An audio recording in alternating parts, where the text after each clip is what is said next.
Hi, and welcome back to AI news that you should know about for July 17th. I'm your host, Ashley Coffey. I'm your host, Daniel Hill. There's a lot of AI news out there. We give you the weekly highlights as fast as humanly possible. We have some exciting news. As we celebrate 1 year of bringing you AI news that you should know about, we're making a change that many of you have been asking for. And thank you to your support, we're moving from publishing once a week to twice a week. So that means more AI news, more insights, and more of the stories that actually matter delivered to you throughout the week so you're always up to speed. This week, we'll be talking about Meta turns off the Instagram feature that lets users make AI deepfakes of public accounts. And OpenAI's first hardware device is reportedly a screenless speaker that can move. We'll be covering all of that on our show today. But first, here's a quick word from our sponsors. Welcome back. Let's dive in. All right. So Meta turns off the Instagram feature that lets users make AI deepfakes of public accounts. This is coming from The Verge. We'll link the article in the show notes. That way you can read it. But last week on our podcast, we covered this. And there was a massive public backlash after Meta rolled out this new feature. And how it works is that anyone could go into the Meta AI platform and app and type in a prompt like make a picture of Ashley or Coffee 89 of me flying through space with a red hat and white text. I would never do that, but it wouldn't ask my consent. And obviously, there's problematic associations there of using someone's image for something else that might depict what they're not doing. And what happened is after the public backlash, Meta decided to roll it back. So now this is a really good example of one, this is extremely problematic for for companies to roll out features without an opt-in. I don't want an auto opt-in. I was auto opted in and had to go in and undo that. But also, this is a really good example of the power of public opinion, especially in the day and age of AI companies making decisions on behalf of consumers. But this is a friendly reminder that you have free will and you can use it. And I want to hear your thoughts, Daniel. I'm actually very glad that Meta rolled this back. Turning something on like this by default is just a poor decision and shows not a lot of thought went into it, or they thought no one would notice. So, credit to the tech community in general. Credit to shows like us that point out what a ridiculous idea this is. And I'm hoping to see more public backlash for other things companies do that are not appropriate, because I think this is going to happen more and more where companies just think everyone wants AI. Let's make this feature happen. And then once it rolls out, we realize, no, that's a terrible idea, especially when it comes to people being able to use your likeness, your content in a way that you do not approve of. That can already happen in so many different ways. So giving people the ability to do that more easily is not a good thing.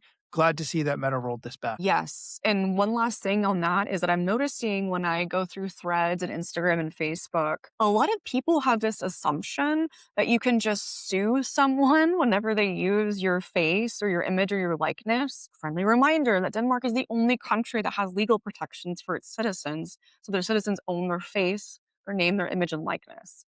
The US does not have that. So no, you cannot go sue someone in its current form. So it's really tricky and problematic for a lot of reasons, but we will keep you up to speed so you know. We're going to take a quick break, but when we come back, we'll be talking about OpenAI's first hardware device is reportedly a screenless speaker that can move. Welcome back. Continuing with our stories, OpenAI's first hardware device is reportedly a screenless speaker that can move. This article is coming from TechCrunch. By way of background, we've known for a while that OpenAI is working on a hardware device of some kind. OpenAI has enlisted help from many former Apple engineers who were instrumental in creating products like the iPhone and the iMac. That team includes Jony Ive. He led the design of the iMac in 1998, the iPhone, the Apple Watch. And over the past few months, we've seen a picture of an OpenAI device prototype. But it's been really unclear based on that image and others like it of how a hardware device could fit into a human's daily life better than the tools we already have. We already have a smartphone, smartwatch, wireless earbuds, all of which fit into our normal lives and we interact with in one way or another using our hands or our voice or not. Here's the news. OpenAI's first foray into hardware devices is reported to be a mobile smart speaker with integrated AI capabilities that can sync with ChatGPT and provide other home AI services. Bloomberg is reporting that this device, which is still under development, is designed to be screen-free and being pitched internally as a quote, human-like AI companion that lives in the home, end quote.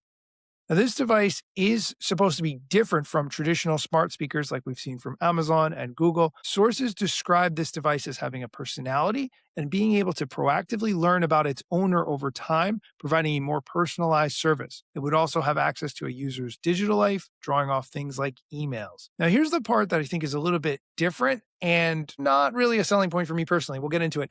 The device is also weirdly described as involving, quote, mechanical elements that can move on their own, end quote. And the report includes the detail that the device is designed to, quote, feel like a companion and become a physical manifestation of OpenAI's ChatGPT, end quote. So this device is going to move in some way, shape, or form, which I think is a little bit concerning. Ashley, what are your thoughts? I am also concerned because I'm just envisioning a small computer, like, looks like an air tag just crawling on my shoulder. What? So I think, one, I understand this is going to be a really difficult move for any company to make a hardware device that will be worn. And this is what is missing is the context. So of course you need to have something on you that's going to be continuously capturing context through speaker, through sensors. And not everyone has their phone on them at all times. So by having something wearable, you're enabling AI to have more information about you, to give you more contextually accurate responses. But the trade off is the privacy perspective here. I'm very interested to see what this will actually look like and if it'll actually take off.